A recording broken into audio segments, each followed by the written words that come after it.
नमस्कार, सत श्री अकाल, खुश आमदीद। तुसीं वेख रहे हो गल्लां ते गीत। एक सी राजा, एक सी राणी, दोवें मर गए, खत्म कहानी। इन्हूं दूजी तरह लैने आ, एक सी राजा, एक सी राणी, राणी मर गई या फिर राजा मर गया, उहदे दुख विच राणी मर गई, या फिर राणी मर गई तो उहदे दुख विच राजा बन गया। सो एक रीजन मिलिया सानू, कहानी खत्म हो गई, सीधे साधे आपां दोवें मार दिते। पर जिथे एक कारण पैदा करते हैं कि क्यों कोई मरिया, किस दे दुख विच कौन मरिया, उत्थे नाटक का जन्म हुंदा है। सो एक नाटक का जिहड़ा जन्म हुंदा है, उहदे कई कारण हो सकते हैं, कई घटनावां हो सकदियां ने, कोई विचार हो सकता है, कोई समाज दे विच कुछ वापरिया जिन्हों वेख के नाटककार दे मन दे विच कोई ऐसा अक्स पैदा हुंदा है जिसनों कागज़ ते उतारना चाहुंदा है ते उस तो बाद उसनूं रंग मंच ते उतारदा है। नाटककार जगदीश सचदेवा साडे विच मौजूद ने। तां ये विलक्षणता जो नाटकां दी है, इहदे जो वख-वख पक्ष ने, उहदे बारे गल करांगे। डिफरेंट शेड्स किहड़ियां ने थिएटर दियां, पंजाबी रंगमंच बारे गलबात कर रहे हैं। साडे नाल ने नाटककार जगदीश सचदेवा जी, बहुत बहुत स्वागत तुहाडा स्टूडियोज़ दे विच। तुहाडा भी बहुत बहुत धन्नवाद जी। और दूरदर्शन ਦੇ ਸਾਰੇ ਜਿਹੜੇ ਦਰਸ਼ਕ ਨੇ ਉਹਨਾਂ ਦਾ ਮੈਂ ਬਹੁਤ ਬਹੁਤ ਸ਼ੁਕਰੀਆ ਅਦਾ ਕਰਦਾ ਕਿ ਮੈਨੂੰ ਅੱਜ ਇੱਥੇ ਮੌਕਾ ਦਿੱਤਾ ਗਿਆ। ਸਾਡੀ ਖੁਸ਼ਨਸੀਬੀ ਤੁਸੀਂ ਸਾਡੇ ਨਾਲ ਮੌਜੂਦ ਹੋ। 40 ਸਾਲ ਦਾ ਤੁਹਾਡਾ ਐਕਸਪੀਰੀਅੰਸ ਹੈ ਔਰ ਤੁਸੀਂ ਕਈ ਨਾਟਕ ਰਚੇ, ਕਈ ਨਾਟਕ ਖੇਡੇ, ਕਈ ਨਾਟਕਾਂ ਦੇ ਉੱਤੇ ਆਪਣੀਆਂ ਅਲੱਗ-ਅਲੱਗ ਵਿਚਾਰਧਾਰਾਵਾਂ ਨੂੰ ਲੈ ਕੇ ਤੁਸੀਂ ਦਰਸ਼ਕਾਂ ਦੇ ਸਾਹਮਣੇ ਆਏ, ਆਪਣੇ ਆਪ ਨੂੰ ਪੇਸ਼ ਕੀਤਾ। ਸੋ ਹਰ ਇਨਸਾਨ ਨਵੀਂ ਪਰਿਭਾਸ਼ਾ ਦਿੰਦਾ ਥੀਏਟਰ ਦੀ। ਹਰ ਇਨਸਾਨ ਕਹਿੰਦਾ ਮੇਰੇ ਅੰਦਰ ਨਵਾਂ ਗਿਆਨ ਪੈਦਾ ਹੋ ਰਿਹਾ, ਮੈਂ ਨਵੀਂ ਪਰਿਭਾਸ਼ਾ ਦੇਵਾਂਗਾ ਥੀਏਟਰ ਦੀ। ਕਈ ਪਰਿਭਾਸ਼ਾਵਾਂ ਨੇ, ਤੁਸੀਂ ਕੀ ਪਰਿਭਾਸ਼ਾ ਦਿੰਦੇ ਹੋ ਥੀਏਟਰ ਨੂੰ, ਰੰਗਮੰਚ ਨੂੰ? ਇਹ ਥੀਏਟਰ ਹੁੰਦਾ ਕੀ ਹੈ, ਇਹਦੀ ਪਰਿਭਾਸ਼ਾ ਕੀ ਹੈ? ਥੀਏਟਰ, ਨਾਟਕ ਔਰ ਰੰਗਮੰਚ। ਨਾਟਕ ਇੱਕ ਜਿਹੜੀ ਵਿਧਾ ਹੈ ਨਾ ਜੀ ਸਾਹਿਤ ਦੀ, ਉਹ ਇੱਕ ਪਰਫਾਰਮਿੰਗ ਆਰਟ ਹੈ। ਪਰਫਾਰਮਿੰਗ ਆਰਟ ਕੇ ਕਲਾਕਾਰਾਂ ਵੱਲੋਂ ਜਿਹੜਾ ਤੁਹਾਨੂੰ ਪਰਫਾਰਮ ਕਰਕੇ ਦਿਖਾਇਆ ਜਾਂਦਾ ਹੈ, ਤੁਹਾਨੂੰ ਉਸ ਦ੍ਰਿਸ਼, ਉਸ ਸਮੇਂ, ਉਸ ਸਦੀ 'ਚ ਲੈ ਜਾਇਆ ਜਾਂਦਾ ਹੈ ਅਤੇ ਜਿੱਥੇ ਉਹ ਘਟਨਾ ਘਟੀ ਹੁੰਦੀ ਹੈ, ਉਹ ਮੰਚ ਦੇ ਉੱਤੇ ਉਸੇ ਤਰ੍ਹਾਂ ਦਾ ਸੈੱਟ, ਉਸੇ ਤਰ੍ਹਾਂ ਦੀਆਂ ਲਾਈਟਾਂ, ਉਸੇ ਵਕਤ ਦੇ ਕਾਸਟਿਊਮ, ਮੇਕਅਪ ਔਰ ਟੋਟਲ ਥੀਏਟਰ ਜਿਹੜਾ ਹੈ ਉਸ ਵਕਤ ਦਾ ਤੁਹਾਨੂੰ ਉਸ ਖੋਲ ਦੇ ਵਿੱਚ ਤੁਹਾਨੂੰ ਲੈ ਜਾਂਦੇ ਨੇ। ਥੀਏਟਰ ਜਿਹੜਾ ਕਿ ਦੂਸਰਾ ਸਾਹਿਤ ਤੁਹਾਨੂੰ ਜਿਵੇਂ ਕਹਾਣੀ ਹੈ, ਕਵਿਤਾ ਹੈ ਜਾਂ ਨਾਵਲ ਹੈ, ਉਹ ਇੱਕ ਪਠਨ ਰੂਪ ਦੇ ਵਿੱਚ ਤੁਹਾਨੂੰ ਖੜਦਾ, ਪਰ ਇਹ ਦ੍ਰਿਸ਼ ਰੂਪ ਦੇ ਵਿੱਚ ਤੁਹਾਨੂੰ ਉਸ ਸਮੇਂ ਦੇ ਅੰਦਰ ਇਸ ਸਮੇਂ ਤੋਂ ਉਸ ਸਮੇਂ 'ਚ ਲੈ ਜਾਂਦਾ। ਅਤੇ ਇਸ ਕਰਕੇ ਇਹਨੂੰ ਪਰਫਾਰਮਿੰਗ ਆਰਟ ਹੈ ਔਰ ਇਹਦੀ ਪਰਿਭਾਸ਼ਾ ਇਹੀ ਹੈ ਕਿ ਇਹ ਜਿਉਂਦਾ ਜਾਗਦਾ ਲਾਈਵ ਪਰਫਾਰਮਿੰਗ ਆਰਟ ਹੈ। ਜ਼ਿੰਦਗੀ ਵੀ ਪਰਫਾਰਮਿੰਗ ਆਰਟ ਹੈ ਤਾਂ ਇਹ ਜ਼ਿੰਦਗੀ ਦਾ ਇੱਕ ਦੂਜਾ ਰੂਪ ਹੈ। ਇਹ ਜ਼ਿੰਦਗੀ ਦਾ ਅਕਸ ਹੈ। ਅਕਸ ਹੈ। ਬਹੁਤ ਖੂਬਸੂਰਤ ਸਰ। ਮੈਂ ਆਪਣੀ ਗੱਲ ਜਿੱਥੋਂ ਸ਼ੁਰੂ ਕੀਤੀ ਸੀ, ਮੈਂ ਉਸ ਗੱਲ 'ਤੇ ਮੁੜ ਕੇ ਆਉਣਾ। ਇੱਕ ਸੀ ਰਾਜਾ, ਇੱਕ ਸੀ ਰਾਣੀ, ਰਾਜਾ ਮਰ ਗਿਆ ਅਤੇ ਉਹਦੇ ਦੁੱਖ ਦੇ ਵਿੱਚ ਰਾਣੀ ਮਰ ਗਈ। ਸੋ ਇੱਕ ਕਾਰਨ ਪੈਦਾ ਕੀਤਾ। ਹੁਣ ਇਹ ਕਾਰਨ ਅਸੀਂ ਪੈਦਾ ਕਰਾਂਗੇ ਥੀਏਟਰ ਦੇ ਵਿੱਚ ਵੀ, ਕਿ ਥੀਏਟਰ ਕਰਦੇ ਕਿਉਂ ਆ, ਥੀਏਟਰ ਕਰਨ ਦਾ ਕਾਰਨ ਕੀ ਹੈ, ਸਮਾਜ ਨੂੰ ਇਹਦਾ ਫਾਇਦਾ ਕੀ ਹੈ? ਦੇਖੋ, ਇਕੱਲਾ ਥੀਏਟਰ ਹੀ ਨਹੀਂ, ਸਾਹਿਤ ਦੀਆਂ ਸਾਰੀਆਂ ਵਿਧਾਵਾਂ, ਕਲਾ ਦੀਆਂ ਸਾਰੀਆਂ ਵਿਧਾਵਾਂ ਨੇ ਨਾ ਜਿਹੜੀਆਂ, ਉਹਨਾਂ ਦਾ ਮੰਤਵ ਹੈ ਕਿ ਜਿਸ ਸਮਾਜ ਦੇ ਵਿੱਚ ਅਸੀਂ ਰਹਿ ਰਹੇ ਹਾਂ, ਜਿਸ ਦੁਨੀਆ 'ਚ ਅਸੀਂ ਰਹਿ ਰਹੇ ਹਾਂ, ਉਹਨੂੰ ਜਿਊਣ ਜੋਗੀ ਬਣਾਇਆ ਜਾਵੇ। ਅਤੇ ਰੰਗਮੰਚ ਕਿਉਂਕਿ ਸਾਰੀਆਂ ਕਲਾਵਾਂ ਦਾ ਮਿਸ਼ਰਣ ਹੈ ਅਤੇ ਇਹਦੀ ਜ਼ਿੰਮੇਵਾਰੀ ਹੋਰ ਜ਼ਿਆਦਾ ਵੱਧ ਜਾਂਦੀ ਹੈ। ਔਰ ਜਦੋਂ ਪਰਫਾਰਮਿੰਗ ਆਰਟ ਹੈ ਅਤੇ ਇਸ ਕਰਕੇ ਤੁਰੰਤ ਦਰਸ਼ਕ ਦੇ ਮਨ ਦੇ ਸਾਹਮਣੇ ਬੈਠੇ ਜਿਹੜਾ ਦਰਸ਼ਕ ਹੁੰਦਾ, ਉਹ ਵੀ ਇੱਕ ਪਰਫਾਰਮਿੰਗ ਦਾ ਹਿੱਸਾ ਹੁੰਦਾ, ਪਰਫਾਰਮੈਂਸ ਦਾ। ਉਹਦੇ 'ਤੇ ਇੱਕ ਤੁਰੰਤ ਜਿਹੜਾ ਉਹਦੇ 'ਤੇ ਇੱਕ ਐਕਸ਼ਨ ਹੁੰਦਾ ਅਤੇ ਉਹਦੇ ਵੱਲੋਂ ਇੱਕ ਤੁਹਾਨੂੰ ਤੁਰੰਤ ਰਿਐਕਸ਼ਨ ਵੀ ਮਿਲਦਾ ਜੀ, ਹੈ ਨਾ। ਉਹ ਇਨਵੋਲਵ ਹੋ ਜਾਂਦਾ ਔਰ ਉਹ ਬੜੇ ਗਹਿਰੇ ਤਰੀਕੇ ਨਾਲ, ਜੇ ਮੈਂ ਕਹਾਂ ਕਿ ਸਭ ਤੋਂ ਗਹਿਰੇ ਤਰੀਕੇ ਨਾਲ ਕਿਸੇ ਕਲਾ ਰਾਹੀਂ ਕੋਈ ਗੱਲ ਦਰਸ਼ਕ ਦੇ ਮਨ 'ਚ ਪਹੁੰਚਾਈ ਜਾ ਸਕਦੀ ਹੈ ਅਤੇ ਉਹ ਰੰਗਮੰਚ ਹੈ। ਬਿਲਕੁਲ ਠੀਕ ਜੀ। ਦਰਸ਼ਕ ਦੇ ਦਿਲ ਦੇ ਵਿੱਚ ਉਤਰ ਜਾਣਾ ਕਿਸੇ ਵੀ ਰੂਪ ਦੇ ਵਿੱਚ। ਸੋ ਇੱਕ ਚੀਜ਼ ਸਾਨੂੰ ਵੇਖਣ ਨੂੰ ਮਿਲਦੀ ਹੈ ਕਿ ਕਹਿੰਦੇ ਨੇ ਕਿ ਜਦੋਂ ਵੀ ਥੀਏਟਰ ਕਰੋ ਤਾਂ ਥੀਏਟਰ ਦੇ ਲਈ ਥੀਏਟਰ ਕਰੋ, ਦੂਸਰੇ ਨੂੰ ਇੰਪ੍ਰੈਸ ਕਰਨ ਲਈ ਨਹੀਂ ਕਿ ਦੂਜੇ ਦੇ ਉੱਤੇ ਆਪਣਾ ਪ੍ਰਭਾਵ ਛੱਡਣਾ। ਉਹ ਆਪਣੇ ਆਪ ਪ੍ਰਭਾਵ ਪੈ ਜਾਏਗਾ ਜੇ ਤੁਹਾਡੀ ਪਰਫਾਰਮੈਂਸ ਜਾਨਦਾਰ ਹੈ, ਵਜ਼ਨ ਹੈ ਉਹਦੇ ਵਿੱਚ। ਇਹ ਸਹੀ ਗੱਲ ਹੈ? ਬਿਲਕੁਲ ਸਹੀ ਗੱਲ ਹੈ। ਰੰਗਮੰਚ ਜਿਹੜਾ ਨਾ, ਉਹਨੂੰ ਕਿਸੇ ਜੁਗਾੜਮੈਂਟ ਕਿਸੇ ਪ੍ਰਚਾਰ ਦੀ ਕੋਈ ਜ਼ਰੂਰਤ ਨਹੀਂ। ਦੇਖੋ ਆਪਣੇ ਆਪ ਹੁਣ ਜਦੋਂ ਅਸੀਂ ਨਾਟਕ ਕਰਦੇ ਹਾਂ, ਮੇਰੀ ਟੀਮ ਕਰਦੀ ਹੈ ਜਾਂ ਮੇਰੇ ਸਮਕਾਲੀ ਜਿਹੜੇ ਨਾਟਕ ਕਰ ਰਹੇ ਨੇ, ਅਸੀਂ ਪਿਛਲੇ 13-14 ਸਾਲਾਂ ਤੋਂ ਜਦੋਂ ਦੀ ਖਾਸ ਕਰਕੇ ਪੰਜਾਬ 'ਚ ਨਾਟਸ਼ਾਲਾ ਹੋਣ 'ਚ ਆਈ ਹੈਗੀ ਹੈ, ਉਦੋਂ ਤੋਂ ਲੈ ਕੇ ਅਸੀਂ ਇੱਕ ਐਸੀਆਂ ਪਰਫਾਰਮੈਂਸ ਜਿਹੜੀਆਂ ਦਿਖਾਈਆਂ ਉੱਤੇ ਜੀ ਕਿ ਇੱਕ ਵੱਡਾ ਦਰਸ਼ਕ ਵਰਗ ਤਿਆਰ ਹੋ ਗਿਆ। ਹਾਂਜੀ ਜੀ। ਤੇ ਉਹ ਹੁਣ ਸਾਡੇ ਨਾਟਕ ਦੀ ਕੰਸੋਲ ਸੁਣ ਕੇ ਨਾ ਤੇ ਭੱਜਾ ਆਉਂਦਾ। ਯਾਨੀ ਕਿ ਮੈਂ ਕਈ ਵਾਰੀ ਕਹਿੰਦਾ ਹੁੰਦਾ ਵਾਂ ਕਿ ਇਹ ਜਿਹੜੇ ਰੰਗਮੰਚ ਦੇ ਅਡਿਕਟਡ ਹੋ ਗਏ ਸਾਡੇ ਜਿਹੜੇ ਦਰਸ਼ਕ ਨੇ। ਜੇ ਅਸੀਂ ਰੰਗਮੰਚ ਕੋਈ ਦੇਰ ਮੈਂ 3-4 ਸਾਲ ਨਾਟਕ ਨਾ ਕਰਾਂ ਤਾਂ ਮੇਰੀ ਉਹ ਜਾਨ ਔਖੀ ਕਰ ਦਿੰਦੇ ਨੇ ਪੁੱਛ ਕੇ ਕਿ ਤੁਸੀਂ ਕਿਉਂ ਨਹੀਂ ਕਰ ਰਹੇ ਤੇ ਤੁਸੀਂ ਕਦੋਂ ਕਰੋਗੇ। ਜੀ ਜੀ ਜੀ। ਤੇ ਇਸ ਤਰ੍ਹਾਂ ਇਹ ਰੰਗਮੰਚ ਨੇ ਆਪਣੀ ਜਿਹੜੀ ਪਿਛਲੇ 100 ਸਾਲ ਦਾ ਸਫ਼ਰ ਤੈਅ ਕਰਕੇ, ਇੱਕ ਲੰਬਾ ਸਫ਼ਰ ਤੈਅ ਜਿਹੜਾ ਇੱਕ ਆਇਰਿਸ਼ ਲੇਡੀ ਨੋਰਾ ਰਿਚਰਡ ਦੀ ਨਾਲ ਸ਼ੁਰੂ ਕੀਤਾ ਸੀ ਤੇ ਉਹਦੀ ਪ੍ਰੇਰਨਾ ਨਾਲ ਨੰਦਾ ਸਾਹਿਬ, ਆਈਸੀ ਨੰਦਾ ਜੀ ਜਿਹੜੇ ਈਸ਼ਵਰ ਚੰਦਰ ਨੰਦਾ, ਉਹਨਾਂ ਨੂੰ ਉਹਨੇ ਮੰਚ ਤੇ ਲਿਆਦਾ ਔਰ ਨਾਟਕ ਲਿਖਣ ਵੱਲ ਪ੍ਰੇਰਿਆ। ਉੱਥੋਂ ਤੁਰਿਆ ਰੰਗਮੰਚ। ਅੱਜ ਦੇਖੋ ਸਾਡੇ ਕੋਲ ਕਿੰਨੇ ਨਾਟਕਕਾਰ ਨੇ, ਕਿੰਨੇ ਨਿਰਦੇਸ਼ਕ ਨੇ ਔਰ ਇੱਕ ਬਹੁਤ ਵੱਡਾ ਦਰਸ਼ਕ ਵਰਗ ਹੈ। ਇਹ ਨਾਟਕ ਦੀ ਪ੍ਰਾਪਤੀ ਹੈ 100 ਸਾਲਾਂ ਦੇ ਵਿੱਚ ਜਿਹੜੀ ਯੈਸ, ਇਹ 100 ਸਾਲ ਦਾ ਜਿਹੜਾ ਇਤਿਹਾਸ ਹੈ ਪੰਜਾਬੀ ਨਾਟਕ ਦਾ। ਸਰ ਇਹਦੇ ਵਿੱਚ ਕਹਿੰਦੇ ਨੇ ਸਚਦੇਵਾ ਸਾਹਿਬ ਕਿ ਜੋ ਸਾਡਾ ਪੁਰਾਤਨ ਸਾਡਾ ਵਿਸ਼ਾ ਹੈ ਸਾਰਾ ਨਾਟਕਾਂ ਨੂੰ ਲੈ ਕੇ, ਕਿਉਂਕਿ ਸਾਡੀ ਜਿਹੜਾ ਐਜੂਕੇਸ਼ਨ ਸਿਸਟਮ ਹੈ ਉਹ 4 ਵੇਦਾਂ ਤੋਂ ਲੈ ਕੇ ਸ਼੍ਰੀ ਗੁਰੂ ਗ੍ਰੰਥ ਸਾਹਿਬ ਤੱਕ ਦੀ ਯਾਤਰਾ ਅਸੀਂ ਤੈਅ ਕੀਤੀ ਹੈ। ਅਸੀਂ ਸਾਰੀਆਂ ਸਿੱਖਿਆਵਾਂ ਉੱਥੋਂ ਹੀ ਲੈਂਦੇ ਹਾਂ ਜੋ ਭਾਰਤ ਦੀ ਪਰੰਪਰਾ ਹੈ, ਔਰ ਉਸੇ ਨੂੰ ਆਪਣੇ ਨਾਟਕਾਂ ਦਾ ਰੂਪ ਦੇ ਕੇ ਅਸੀਂ ਲੋਕਾਂ ਦੇ ਸਾਹਮਣੇ ਪ੍ਰਦਰਸ਼ਿਤ ਕਰਦੇ ਹਾਂ। ਤਾਂ ਕਿਸੇ ਵਕਤ ਇਹ 4 ਜਿਹੜੇ ਵੇਦ ਨੇ ਸਾਡੇ, ਇਹ 4 ਵੇਦਾਂ ਦਾ ਨਿਚੋੜ ਕੱਢ ਕੇ 5ਵਾਂ ਵੇਦ ਰਚਿਆ ਗਿਆ ਜਿਹਨੂੰ ਨਾਟਯ ਵੇਦ ਜਾਂ ਨਾਟਯ ਸ਼ਾਸਤਰ ਕਹਿੰਦੇ ਨੇ। ਅੱਜ ਇਹ ਵਿਸ਼ਾ ਨਹੀਂ ਪੜ੍ਹਾਇਆ ਜਾਂਦਾ, ਹਾਲਾਂਕਿ ਪੰਜਾਬੀ ਯੂਨੀਵਰਸਿਟੀ ਨੇ ਪ੍ਰਕਾਸ਼ਿਤ ਕੀਤੀ ਹੈ ਪੁਸਤਕ। ਤਾਂ ਇਹ ਸਾਡਾ ਜੋ ਪੁਰਾਤਨ ਇਤਿਹਾਸ ਹੈ ਉਹਦੇ ਨਾਲ ਪੰਜਾਬੀ ਰੰਗਮੰਚ ਕਿੰਨਾ ਕੁ ਰਿਚ ਹੋ ਸਕਦਾ ਹੈ, ਤਾਂ ਕਿ ਆਪਾਂ 100 ਸਾਲ ਦਾ ਇਤਿਹਾਸ ਵੀ ਡਿਸਕਸ ਕਰੀਏ ਉਸ ਤੋਂ ਬਾਅਦ ਗੱਲ ਕਰਾਂਗੇ। ਦੇਖੋ ਸਾਨੂੰ ਲੰਮਾ ਸਮਾਂ ਭਰਤ ਮੁਨੀ ਜੀ ਨੇ ਕਸ਼ਮੀਰ ਦੀਆਂ ਵਾਦੀਆਂ 'ਚ ਬਹਿ ਕੇ ਜੀ ਜਿਹੜਾ ਨਾਟ ਸ਼ਾਸਤਰ ਰਚਿਆ ਸੀ, ਜੀ ਜੀ, ਸਾਨੂੰ ਲੰਮਾ ਸਮਾਂ ਕਸ਼ਮੀਰ ਤੋਂ ਹੀ ਦੂਰ ਰੱਖਿਆ ਗਿਆ ਹੈ ਨਾ ਜੀ। ਸਾਨੂੰ ਦੱਸਿਆ ਗਿਆ ਕਿ ਕਸ਼ਮੀਰ ਜਿਵੇਂ ਕੋਈ ਹੋਰ ਦੁਨੀਆ ਹੁੰਦੀ ਹੈ ਜੀ। ਲੇਕਿਨ ਹੁਣ ਜੇ ਉੱਥੋਂ ਅੱਗੇ ਅਸੀਂ ਚੱਲਦੇ ਹਾਂ ਤੇ ਸਾਡੇ ਗੁਰੂ ਗੋਬਿੰਦ ਸਿੰਘ ਜੀ, ਉਹ ਵੀ ਇੱਕ ਨਾਟਕਕਾਰ ਸਨ। ਉਹਨਾਂ ਨੇ ਬਚਿੱਤਰ ਨਾਟਕ ਲਿਖਿਆ। ਚੰਡੀ ਦੀ ਵਾਰ ਸਾਰਾ ਨਾਟਕ ਹੈ। ਹਾਂਜੀ ਹੈ ਉਹ ਚੰਡੀ ਦੀ ਵਾਰ ਜਿਹੜੀ ਕਵਿਤਾ ਹੈ ਉਹਨਾਂ ਦੀ ਇੱਕ ਮਹਾਨ ਕਵਿਤਾ ਹੈ। ਮੈਂ ਤੇ ਸਾਹਿਬ ਸਿੰਘ ਹਰਾਂ ਨੇ ਮਿਲ ਕੇ ਉਹਦੇ ਤੇ ਚੰਡੀ ਕਥਾ ਨਾਂ ਦਾ ਨਾਟਕ ਵੀ ਲਿਖਿਆ, ਜਿਹੜਾ ਕੇਵਲ ਧਾਲੀਵਾਲ ਨੇ ਨੈਸ਼ਨਲ ਸਕੂਲ ਆਫ ਡਰਾਮਾ ਦੀ ਇੱਕ ਵਰਕਸ਼ਾਪ ਦੇ ਵਿੱਚ ਖੇਲਿਆ।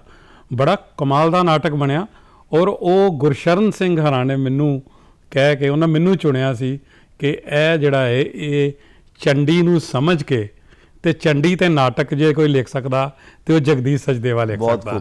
ਤੇ ਉਹਨਾਂ ਮੈਨੂੰ ਹੁਕਮ ਕੀਤਾ, ਮੈਂ ਫਿਰ ਉਸ ਤੇ ਨਾਟਕ ਬਣਾ ਕੇ ਕੇਵਲ ਧਾਲੀਵਾਲ ਨੂੰ ਦਿੱਤਾ। ਇਸ ਤਰ੍ਹਾਂ ਦੇਖੋ ਸਾਡਾ ਜਿਹੜਾ ਅੱਜ ਅਜੋਕਾ ਥੀਏਟਰ ਵੀ ਹੈ ਨਾ, ਅੱਜ ਦਾ ਜਿਹੜਾ ਰੰਗਮੰਚ ਹੈ ਜਾਂ ਸਾਡਾ ਨਾਟਕ ਹੈ, ਇਹ ਪ੍ਰੇਰਨਾ ਸਰੋਤ ਤੇ ਸਾਡਾ ਜਿਹੜਾ ਸੰਸਕ੍ਰਿਤ ਨਾਟਕ ਤੋਂ ਚੱਲਿਆ ਆ ਰਿਹਾ, ਭਰਤ ਮੁਨੀ ਤੋਂ ਚਲੀ ਆ ਰਹੀ, ਜਾਂ ਸਾਡੇ ਵੇਦਾਂ ਗ੍ਰੰਥਾਂ ਦੇ ਵਿੱਚ ਨਾਟਕੀ ਜਿਹੜੇ ਤੱਤ ਸਾਰ ਨੇ ਉਹਨਾਂ ਤੋਂ ਚੱਲੀ ਆ ਰਹੀ ਜਿਹੜੀ ਪਰੰਪਰਾ ਹੈ ਉਹਦੇ ਬੇਸਡ ਹੈ। ਅਸੀਂ ਮੈਂ ਤੁਹਾਨੂੰ ਦੱਸਦਾ ਕਿ ਅੱਜ ਵੀ ਮੈਂ ਜਿਹੜਾ ਨਾਟਕ ਜਦੋਂ ਕਰਦਾ ਵਾਂ ਤੇ ਉਹ ਜਿਹੜਾ ਉਸ ਤੋਂ ਨਾਟਕ ਕਰਨ ਤੋਂ ਪਹਿਲਾਂ ਅਸੀਂ ਬਕਾਇਦਾ ਪੂਰੀ ਟੀਮ, ਜਿਸ ਤਰ੍ਹਾਂ ਪਹਿਲਾਂ ਪਰੰਪਰਾਗਤ ਨਾਟਕ ਦੇ ਵਿੱਚ ਆਰਤੀ ਕੀਤੀ ਜਾਂਦੀ ਸੀ ਦਰਸ਼ਕਾਂ ਦੇ ਸਾਹਮਣੇ, ਅਸੀਂ ਲੇਕਿਨ ਜਿਹੜਾ ਗ੍ਰੀਨ ਰੂਮ ਦੇ ਵਿੱਚ ਖੜ ਕੇ ਅਸੀਂ ਆਪੋ ਆਪਣੇ ਈਸ਼ਟ ਦੇਵ ਨੂੰ ਯਾਦ ਕਰਦੇ ਹਾਂ। ਔਰ ਮੇਰੇ ਨਾਟਕਾਂ ਦੇ ਵਿੱਚ ਖਾਸ ਇੱਕ ਪਤਾ ਨਹੀਂ ਕਿਸ ਤਰ੍ਹਾਂ ਪਰੰਪਰਾ ਬਣ ਗਈ ਕਿ ਮੇਰੇ ਘਰ ਦੀ ਜਿਹੜੀ ਹੈ ਉਹ ਮਿੱਠੇ ਚੌਲਾਂ ਦਾ ਇੱਕ ਡੋਲੂ ਬਣਾ ਕੇ ਤੇ ਦਿੰਦੀ ਹੈ ਜਿੱਦਣ ਮੈਂ ਨਾਟਕ ਪਰਫਾਰਮ ਕਰਨਾ ਹੋਵੇ। ਤੇ ਉਹ ਜਿਹੜਾ ਉੱਥੇ ਜਿਹੜੀ ਅਰਦਾਸ ਤੋਂ ਬਾਅਦ ਕਲਾਕਾਰਾਂ ਨੂੰ ਵਰਤਾਇਆ ਜਾਂਦਾ। ਔਰ ਮੈਨੂੰ ਕਈ ਵਾਰੀ ਜਤਿੰਦਰ ਕੌਰ ਹਰੀ ਦੱਸਦੇ ਹੁੰਦੇ ਨੇ, ਕਹਿੰਦੇ ਹੁੰਦੇ ਨੇ ਵੀ ਮੈਂ ਤੇਰੇ ਲਈ ਥੋੜ੍ਹਾ ਨਾਟਕ ਕਰਦੀ ਹਾਂ, ਮੈਂ ਤੇ ਤੇਰੇ ਨਾਲ ਨਾਟਕ ਕਰਦੀ ਹਾਂ ਮਿੱਠੇ ਚੌਲਾਂ ਲਈ।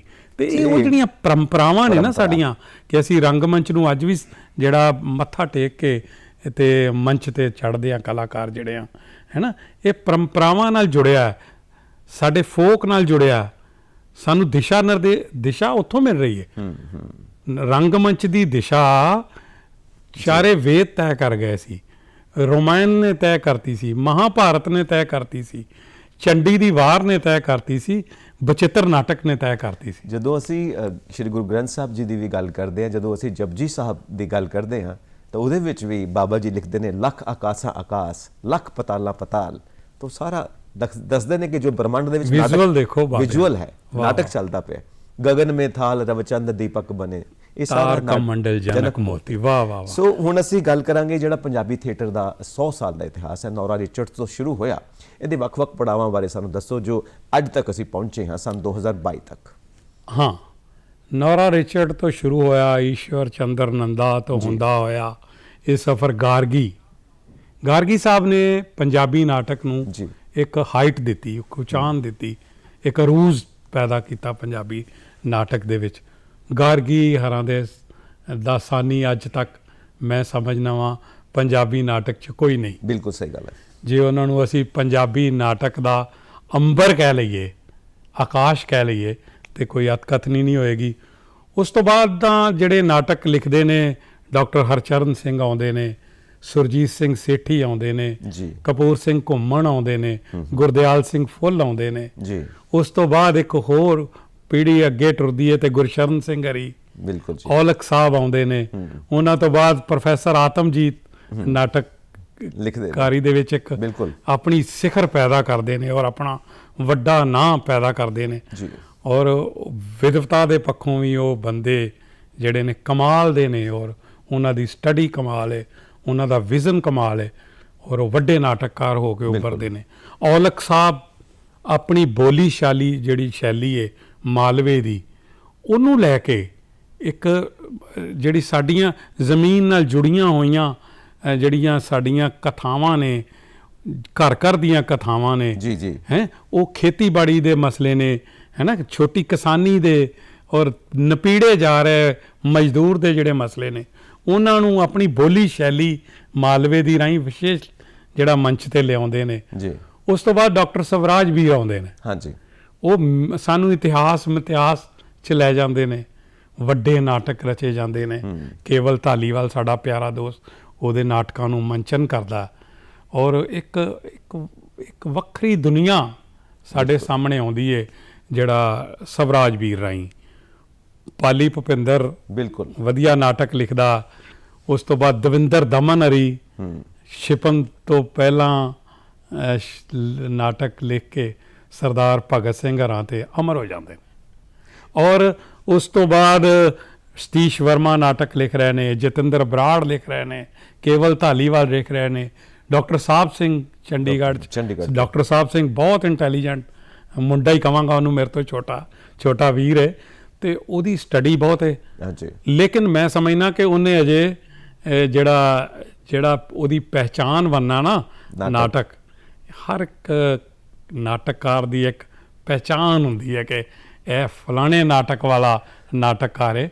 ਉਹ ਅਜੇ ਬੇਸ਼ੱਕ ਉਹਨੇ ਲਿਖਣਾ, ਲੇਕਿਨ ਉਹ ਬਹੁਤ ਵਧੀਆ ਲਿਖ ਰਿਹਾ। ਅਤੇ ਉਹ ਹੁਣ ਤੁਸੀਂ ਦੇਖੋ ਕਿ 100 ਸਾਲ ਦੇ ਵਿੱਚੋਂ ਨੌਰਾ ਰਿਚਰਡ ਤੋਂ ਲੈ ਕੇ ਮੈਂ ਆਪਣੇ ਆਪ ਨੂੰ ਸਭ ਤੋਂ ਥੱਲੇ ਗਿਣਦਾ ਕਿ ਜਗਦੀਸ਼ ਸਚਦੇਵਾ ਤੱਕ ਰੰਗਮੰਚ ਪਹੁੰਚਦਾ ਹੈ। ਅਤੇ ਦੇਖੋ ਜਿਹੜੀ ਪ੍ਰਗਤੀ ਇਹ ਹੋਈ ਕਿ ਇੱਕ ਵਕਤ ਜਦੋਂ ਮੈਂ 40 ਸਾਲ ਪਹਿਲਾਂ ਜਦੋਂ ਰੰਗਮੰਚ ਸ਼ੁਰੂ ਕੀਤਾ, ਉਦੋਂ ਯੂਰਪੀਅਨ ਨਾਟਕ ਜਾਂ ਵਿਦੇਸ਼ਾਂ ਦੇ ਜਿਹੜੇ ਵੱਡੇ ਨਾਟਕਕਾਰ, ਜਿਹੜੇ ਸ਼ੇਕਸਪੀਅਰ, ਬ੍ਰੈਕਟ, ਬੈਕਟ ਦੇ ਨਾਟਕ ਅਨੁਵਾਦ ਕਰਕੇ ਜਿਹੜੇ ਇੱਥੇ ਪਹੁੰਚਦੇ ਸੀ, ਉਹ ਖੇਡੇ ਜਾਂਦੇ ਸੀ। ਔਰ ਬੜੇ ਮਾਣ ਸਤਿਕਾਰ ਨਾਲ ਸਾਡੇ ਨਾਟਕਕਾਰ ਸਾਡੇ ਖੇਡਦੇ ਹੁੰਦੇ ਸੀ। ਸੁਰੇਸ਼ ਪੰਡਤ ਇੱਕ ਅੰਮ੍ਰਿਤਸਰ ਦੇ, ਜਿਨ੍ਹਾਂ ਨੂੰ ਹੁਣ ਸ਼੍ਰੋਮਣੀ ਕਲਾਕਾਰ ਵੀ ਅਨਾਉਂਸਿਆ ਗਿਆ, ਉਹ ਮੇਰੇ ਨਾਟਕਾਂ 'ਚ ਕੰਮ ਵੀ ਕਰਦੇ ਨੇ, ਔਰ ਮੇਰੇ ਬਹੁਤ ਉਹਨਾਂ ਨਾਲ ਮੁਹੱਬਤ ਹੈ ਉਹਨਾਂ ਨਾਲ। ਉਹਨਾਂ ਨੇ ਉਹ ਨਾਟਕ ਖੇਡੇ।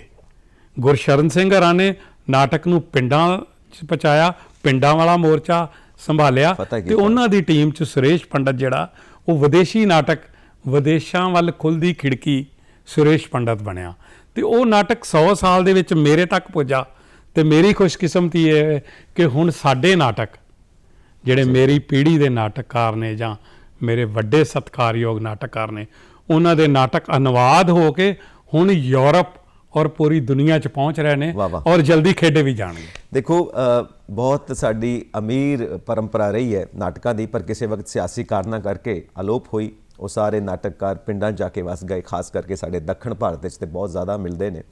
ਸੋ ਫਿਰ ਉਹ ਵਿਦਾ ਅਲੋਪ ਹੋ ਗਈ। ਫਿਰ ਜਦੋਂ ਮੁੜ ਤੋਂ ਆਈ ਹੈ, ਫਿਰ ਯੂਰਪੀਅਨ ਥੀਏਟਰ ਦਾ ਬਹੁਤ ਜ਼ਿਆਦਾ ਅਸਰ ਰਿਹਾ ਹੈ ਸਾਡੇ ਦੇ ਉੱਤੇ, ਔਰ ਸਾਰੇ ਐਕਸਪੈਰੀਮੈਂਟਲ ਥੀਏਟਰ ਅਸੀਂ ਲੈ ਕੇ ਆਏ ਹਾਂ, ਬ੍ਰੈਕਟ ਜਿਹਨੂੰ ਤੁਸੀਂ ਕਹਿੰਦੇ ਹੋ, ਔਰ ਮਕੈਨੀਕਲ ਐਕਟਿੰਗ, ਇਹ ਸਭ ਕੁਝ ਆਇਆ। ਫਿਰ ਟੋਟਲ ਥੀਏਟਰ ਨੂੰ ਅਸੀਂ ਸਮਰਪਿਤ ਹਾਂ ਸ਼ੁਰੂ ਤੋਂ ਹੀ, ਉਹ ਅਸੀਂ ਫਿਰ ਤੋਂ ਲੈ ਕੇ ਆ ਰਹੇ ਹਾਂ ਹੁਣ। ਸੋ ਇਹ ਪੁਰਾਣੀਆਂ ਵਿਧਾਵਾਂ ਅਸੀਂ ਮੁੜ ਤੋਂ ਇੰਟਰੋਡਿਊਸ ਕਰ ਰਹੇ ਹਾਂ। ਹੁਣ ਇੱਥੇ ਆ ਕੇ ਇੱਕ ਚੀਜ਼ ਪੈਦਾ ਹੁੰਦੀ ਹੈ ਕਿ ਜਿਹੜਾ ਪੰਜਾਬੀ ਥੀਏਟਰ ਹੈ, ਪੰਜਾਬੀ ਰੰਗਮੰਚ ਹੈ, ਇਹਦੇ ਉੱਤੇ ਪੁਰਾਣੀਆਂ ਪੰਜਾਬ ਦੀਆਂ, ਪੁਰਾਣੀਆਂ ਭਾਰਤ ਦੀਆਂ ਵਿਧਾਵਾਂ ਦਾ ਅਸਰ ਹੈ ਜਾਂ ਜ਼ਿਆਦਾ ਯੂਰਪ ਤੋਂ ਔਰ ਬਾਹਰ ਦੀਆਂ ਵਿਧਾਵਾਂ ਦਾ ਜ਼ਿਆਦਾ ਅਸਰ ਹੈ? ਅੱਜ ਕਿਸ ਰੂਪ ਦੇ ਵਿੱਚ? ਦੇਖੋ, ਪੰਜਾਬੀ ਦੇ ਰੰਗਮੰਚ ਤੇ ਮੈਂ ਸਮਝਦਾ ਵਾਂ ਕਿ ਸਾਡੀ ਪਰੰਪਰਾਵਾਂ ਦਾ ਅਸਰ ਤਾਂ ਰਹਿਣਾ ਹੀ ਚਾਹੀਦਾ ਸੀ। ਸਾਡੀਆਂ ਲੋਕ ਕਥਾਵਾਂ ਦਾ, ਲੋਕ ਨਾਇਕ, ਹਾਂ, ਉਹ ਲੋਕ ਨਾਇਕ ਵੀ ਆਉਣੇ ਚਾਹੀਦੇ ਸਨ। ਜੀ ਜੀ ਜੀ। ਔਰ ਇਹ ਇੱਕ ਵਾਰ ਮੇਰਾ ਖਿਆਲ 35-40 ਸਾਲ ਪਹਿਲਾਂ ਬੰਸੀ ਕੌਲ ਹੋਰਾਂ ਨੇ ਅੰਮ੍ਰਿਤਸਰ 'ਚ ਇੱਕ ਨਾਟਕ ਕੀਤਾ ਸੀ ਜੀ, ਦੁੱਲੇ ਭੱਟੀ ਦੀ, ਜਿਹੜੀ ਅਮਰ ਕਥਾ ਨੂੰ ਆਧਾਰ ਬਣਾ ਕੇ, ਜੀ ਜੀ। ਔਰ ਫੋਕ ਫਾਰਮ ਦੇ ਵਿੱਚ ਉਹ ਪੰਜਾਬ ਦੀ ਜਿਹੜੀ ਲੋਕ ਸ਼ੈਲੀ ਹੈ, ਹਾਂਜੀ, ਲੋਕ ਗੀਤਾਂ ਨੂੰ ਲੈ ਕੇ, ਵਾਰਾਂ ਲੈ ਕੇ ਉਹਨਾਂ ਨੇ ਇੱਕ ਨਾਟਕ ਬਣਾ ਕੇ ਪੇਸ਼ ਕੀਤਾ ਸੀ। ਔਰ ਉਹਨਾਂ ਨੇ, ਮੈਂ ਸਮਝਦਾ ਕਿ ਹੁਣ ਇਸ ਦੁਨੀਆ 'ਚ ਨਹੀਂ ਰਹਿ ਆਪਣੇ ਬੰਸੀ ਕੌਲ ਹਰੀ, ਉਹਨਾਂ ਨੇ ਇੱਕ ਪੈਰਾਮੀਟਰ ਸੈੱਟ ਕਰਤਾ ਸੀ ਪੰਜਾਬੀ ਰੰਗਮੰਚ ਦਾ। ਜੀ ਜੀ ਜੀ। ਹੁਣ ਮਜਬੂਰੀ ਅੱਗੋਂ ਇਹ ਰਹੀ ਕਿ ਸਾਡੇ ਜਿਹੜੇ ਨਿਰਦੇਸ਼ਕ ਨੇ ਅਗਲੇ, ਉਸ ਤੋਂ ਅਗਲੇ ਆਉਣ ਵਾਲੇ, ਈਵਨ ਕਿ ਗੁਰਸ਼ਰਨ ਸਿੰਘ ਹਰੀ ਵੀ ਜੀ, ਅਜੇ ਕਿ ਉਸ ਜਿਹੜਾ ਧਮਕ ਨਗਾਰੇ ਦੀ ਨਾਟਕ ਦੇ ਉਹ ਖੁਦ ਪ੍ਰੋਡਿਊਸਰ ਸਨ, ਹੈ ਨਾ, ਤੇ ਉਹ ਬੜੇ ਵੱਡੇ ਲੈਵਲ ਦੇ ਉੱਤੇ ਨਾਟਕ ਖੇਡਿਆ ਗਿਆ। ਪਰ ਜਦੋਂ ਬੰਸੀ ਕੌਲ ਜੀ ਚਲੇ ਜਾਂਦੇ ਨੇ ਆਪਣੇ ਦਿੱਲੀ ਇੱਕ ਨਾਟਕ ਕਰਕੇ, ਉਸ ਤੋਂ ਬਾਅਦ ਉਹ ਨਾਟਕ ਜਿਹੜਾ ਉਹ ਫਿਰ ਦੂਸਰਿਆਂ ਦੇ ਹੱਥ ਆ ਜਾਂਦਾ। ਤੇ ਫਿਰ ਉਹਨਾਂ ਦੀ ਹੌਲੀ ਹੌਲੀ ਦਿਸ਼ਾ ਬਦਲਦੀ ਇੱਥੋਂ ਤੱਕ ਦੁਰਦਸ਼ਾ ਪੈਦਾ ਹੋ ਜਾਂਦੀ ਹੈ ਕਿ ਉਸ ਨੂੰ ਦੇਖ ਕੇ ਬੰਸੀ ਕੌਲ ਨੂੰ ਮੰਚ ਤੋਂ ਕਹਿਣਾ ਪੈਂਦਾ ਕਿ ਯਾਰ ਤੁਸੀਂ ਮੇਰੇ ਨਾਟਕ ਦਾ ਕੀ ਬਣਾਤਾ। ਓਹ ਗॉड, ਬਹੁਤ ਬਹੁਤ। ਔਰ ਇਹਨਾਂ ਗੁਸਤਾਖ ਅੱਖਾਂ ਨੇ ਤੇ ਗੁਸਤਾਖ ਕੰਨਾਂ ਨੇ ਇਹ ਸੁਣਿਆ, ਔਰ ਅਜੇ ਕਿ ਮੈਂ ਇਸ ਦਾ ਦੋਸ਼ੀ ਨਹੀਂ, ਲੇਕਿਨ ਮੈਨੂੰ ਸ਼ਰਮਿੰਦਗੀ ਹੋਈ ਉਸ ਦਿਨ। ਉਹ ਮੰਜ਼ਰ ਤੁਹਾਡੇ ਸਾਹਮਣੇ ਹੈ, ਮੇਰੇ ਸਾਹਮਣੇ ਹੋਇਆ, ਔਰ ਮੇਰੇ ਸਮਿਆਂ ਦੇ ਜਿਹੜੇ ਲੋਕ ਕਰ ਰਹੇ ਨੇ ਇਹ ਮੰਜ਼ਰ ਪੈਦਾ, ਤੇ ਮੈਨੂੰ ਬਹੁਤ ਦੁੱਖ ਹੋਇਆ। ਬੰਸੀ ਕੌਲ ਹੋਰਾਂ ਨਾਲ ਮੇਰੀ ਬਹੁਤ ਮੁਹੱਬਤ ਹੈ ਉਦੋਂ ਤੋਂ ਹੀ, ਜਦੋਂ ਉਹਨਾਂ ਨੇ ਧਮਕ ਨਗਾਰੇ ਦੀ ਨਾਟਕ ਕਰਕੇ ਪੈਰਾਮੀਟਰ ਸੈੱਟ ਕੀਤਾ ਸੀ। ਮੈਂ ਉਦੋਂ ਤੋਂ ਹੀ ਉਹਨਾਂ ਨੂੰ ਬਿਨੇ ਦੱਸੇ ਉਹਨਾਂ ਨੂੰ ਆਪਣਾ ਉਸਤਾਦ ਮੰਨਦਾ ਆਇਆ। ਤੇ ਕੁਝ ਸਾਲ ਪਹਿਲਾਂ ਉਹਨਾਂ ਦੇ ਇਸ ਦੁਨੀਆ ਤੋਂ ਜਾਣ ਤੋਂ ਉਹ ਸਾਡੇ ਵਿਰਸਾ ਵਿਹਾਰ 'ਚ ਆਏ ਸਨ, ਤੇ ਮੈਂ ਉਹਨਾਂ ਨੂੰ ਦੱਸਿਆ ਕਿ ਤੁਸੀਂ ਮੇਰੇ ਉਸਤਾਦ ਹੋ, ਮੈਂ ਤੁਹਾਨੂੰ ਆਪਣਾ ਉਸਤਾਦ ਮੰਨਣਾ, ਤੁਸੀਂ ਮੈਨੂੰ ਬਣਾਉਣ ਵਾਲੇ ਹੋ ਨਾਟਕਕਾਰ, ਤੇ ਤੁਸੀਂ ਮੈਨੂੰ ਉਜਾੜਨ ਵਾਲੇ ਹੋ। ਕਹਿੰਦੇ ਉਜਾੜਨ ਵਾਲੇ ਕਿਵੇਂ? ਮੈਂ ਕਿਹਾ ਮੈਂ ਤੁਹਾਡਾ ਨਾਟਕ ਵੇਖ ਕੇ ਕਿਹਾ ਜੇ ਨਾਟਕ ਕਰਨਾ ਹੈ ਤੇ ਟੋਟਲ ਥੀਏਟਰ ਕਰਨਾ ਹੈ ਔਰ ਇਹੋ ਜਿਹਾ ਕਰਨਾ, ਨਹੀਂ ਤਾਂ ਨਹੀਂ ਕਰਨਾ। ਬਿਲਕੁਲ ਸਹੀ। ਤੇ ਉਹਦੇ 'ਚ ਮੈਂ ਬਹੁਤ ਸਾਰਾ ਪੈਸਾ ਆਪਣਾ ਜਿਹੜਾ ਕਿ ਮੈਂ ਦੂਸਰੇ ਆਪਣੇ ਕੰਮਾਂ ਤੋਂ ਕਮਾ ਕੇ ਜਿਹੜਾ ਪਰਿਵਾਰ ਨੂੰ ਦੇਣਾ ਸੀ, ਉਹਦੇ 'ਚੋਂ ਕੱਟ ਕੇ ਉਹਨੂੰ ਰੰਗਮੰਚ 'ਤੇ ਲਾਇਆ। ਔਰ ਵੱਡੀਆਂ ਪ੍ਰੋਡਕਸ਼ਨਾਂ ਜਿਹੜੀਆਂ ਸਰਕਾਰਾਂ ਤੋਂ ਏਡ ਪ੍ਰਾਪਤ ਜਿਹੜੀਆਂ ਕਰਦੀਆਂ ਨੇ ਸੰਸਥਾਵਾਂ, ਉਹ ਵੀ ਇਸ ਤਰ੍ਹਾਂ ਦੇ ਨਾਟਕ ਨਹੀਂ ਕਰ ਸਕਦੇ ਜੋ ਮੈਂ ਜਿਹੜੇ ਪਿਛਲੇ ਖਰਚੇ ਤੇ ਕੀਤੇ ਔਰ ਆਪਣੇ ਬਲਬੂਤੇ ਤੇ ਕੀਤੇ, ਔਰ ਪੂਰੀ ਮਟਕ ਤੇ ਬੜਕ ਨਾਲ ਕੀਤੇ, ਜਿਨ੍ਹਾਂ ਨਾਲ ਮੇਰੀ ਪਹਿਚਾਨ ਬਰੀ ਤੇ ਮੈਂ ਅੱਜ ਤੁਹਾਡੇ ਸਾਹਮਣੇ ਦੂਰਦਰਸ਼ਨ। ਸਾਡੀ ਖੁਸ਼ਨਸੀਬੀ ਤੁਹਾਡਾ ਇੱਕ ਨਾਟਕ ਹੈ ਨਾ, ਅਸੀਂ ਨਾਟਕ ਨਹੀਂ ਕਰਦੇ, ਔਰ ਵਾਕਈ ਉਹਦੇ ਵਿੱਚ ਜਿਹੜਾ ਤੁਸੀਂ ਮੈਸੇਜ ਦਿੰਦੇ ਹੋ ਨਾ, ਉਹ ਵਾਕਈ ਨਾਟਕ ਤਾਂ ਨਹੀਂ ਕਰਦੇ, ਕਿਉਂਕਿ ਜ਼ਿੰਦਗੀ ਦੀਆਂ ਤਲਖੀਆਂ, ਜ਼ਿੰਦਗੀ ਦੀਆਂ ਸੱਚਾਈਆਂ ਸਾਹਮਣੇ ਆਉਂਦੀਆਂ ਨੇ, ਪਰ ਦੇਖਿਆ ਜਾਏ ਤੇ ਅਸੀਂ ਸਾਰੇ ਨਾਟਕ ਕਰਦੇ ਹਾਂ। ਸੋ ਇੱਕ ਗੱਲ ਇਹਦੇ 'ਚ ਸਾਹਮਣੇ ਆਉਂਦੀ ਹੈ ਕਿ ਜਿਹੜਾ ਪੰਜਾਬੀ ਨਾਟਕ ਹੈ ਓਰੀਜਨਲੀ ਇੱਕ ਲਿਖਿਆ ਜਾਂਦਾ, ਇੱਕ ਹੈ ਕਿ ਬਾਕੀ ਦੂਸਰੇ ਦੇਸ਼ਾਂ ਦੇ ਨਾਟਕਾਂ ਨੂੰ ਤੁਸੀਂ ਟਰਾਂਸਲੇਟ ਕਰਦੇ ਹੋ ਪੰਜਾਬੀ ਦੇ ਵਿੱਚ। ਜ਼ਿਆਦਾ ਸੋਲਿਡ ਕਿਹੜਾ ਰਹਿੰਦਾ ਕਿ ਜਿਹੜਾ ਓਰੀਜਨਲ ਸਾਡਾ ਪੰਜਾਬ ਦਾ ਸੱਭਿਆਚਾਰ ਦਾ ਨਾਟਕ ਹੈ ਉਹ, ਜਾਂ ਫਿਰ ਬਾਹਰੋਂ? ਜਿਵੇਂ ਹੁਣ ਸੁਰਜੀਤ ਪਾਤਰ ਸਾਹਿਬ ਨੇ ਇੱਕ ਬੜਾ ਜ਼ਬਰਦਸਤ ਲਿਖਿਆ ਹੈ, ਉਹ ਵੀ ਸੰਵਾਦ ਤਰਜੁਮਾ ਹੈ, ਅੱਗ ਦੇ ਕਲੀਰੇ, ਯਾਰਮਾ ਦਾ ਜੀ, ਯਾਰਮਾ ਦਾ ਹੈ। ਹੁਣ ਇਦਾਂ ਦੇ ਨਾਟਕ ਜਿਹੜੇ ਨੇ ਉਹ ਦੂਸਰੇ ਇਤਿਹਾਸਕਾਰਾਂ ਦੇ, ਦੂਸਰੇ ਸਾਹਿਤਕਾਰਾਂ ਦੇ ਲਿਖੇ ਹੋਏ ਨੇ ਜੋ ਵਿਦੇਸ਼ਾਂ ਤੋਂ ਆਉਂਦੇ ਨੇ। ਇੱਕ ਹੈ ਸਾਡੇ ਪੰਜਾਬ ਦੇ ਓਰੀਜਨਲ ਲਿਖੇ ਜਾਂਦੇ ਨੇ।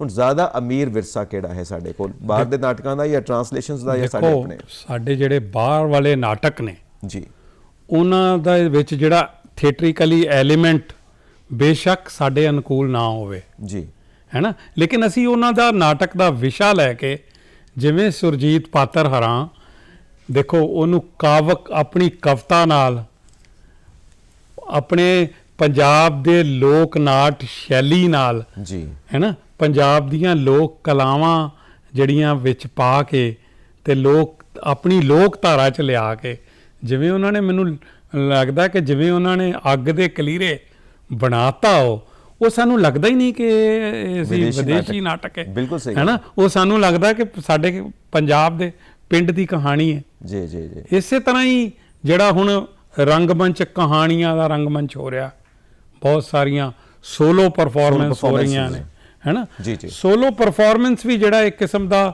ਜਿਹੜਾ ਹੁਣ ਮਹਿੰਗਾਈ ਦੇ ਦੌਰ ਦੇ ਵਿੱਚ ਮੈਂ ਕਹਾਂਗਾ ਕਿ ਮੈਂ ਇਹਨੂੰ ਅਕਸਰ ਕਹਿੰਦਾ ਹੁੰਦਾ ਕਿ ਰੰਗਮੰਚ ਦਾ ਸ਼ਾਰਟਕਟ ਹੈ ਸੋਲੋ ਪਰਫਾਰਮੈਂਸ। ਹਾਂ, ਜੀ, ਕਿਉਂਕਿ ਤੁਹਾਡੇ ਕੋਲ ਸਾਧਨ ਨਹੀਂ ਪੂਰੇ, ਬਿਲਕੁਲ ਸਹੀ ਗੱਲ, ਲੇਕਿਨ ਤੁਸੀਂ ਹਾਜ਼ਰੀ ਲਵਾਣੀ ਜ਼ਰੂਰ। ਹਾਂ ਹਾਂ। ਤੇ ਉਹ ਇੱਕ ਪਾਤਰ ਨੂੰ ਤੁਸੀਂ ਸਕ੍ਰਿਪਟ ਯਾਦ ਕਰਵਾਓ, ਉਹਨੂੰ ਥੋੜੀਆਂ ਥੀਏਟਰੀਕਲੀ ਮੂਵਮੈਂਟ ਦਿਓ ਤੇ ਉਹ ਆਪਣੀ ਕਹਾਣੀ ਜਿਹੜੀ ਹੈ ਉਹ ਬੋਲ ਦੇਗਾ।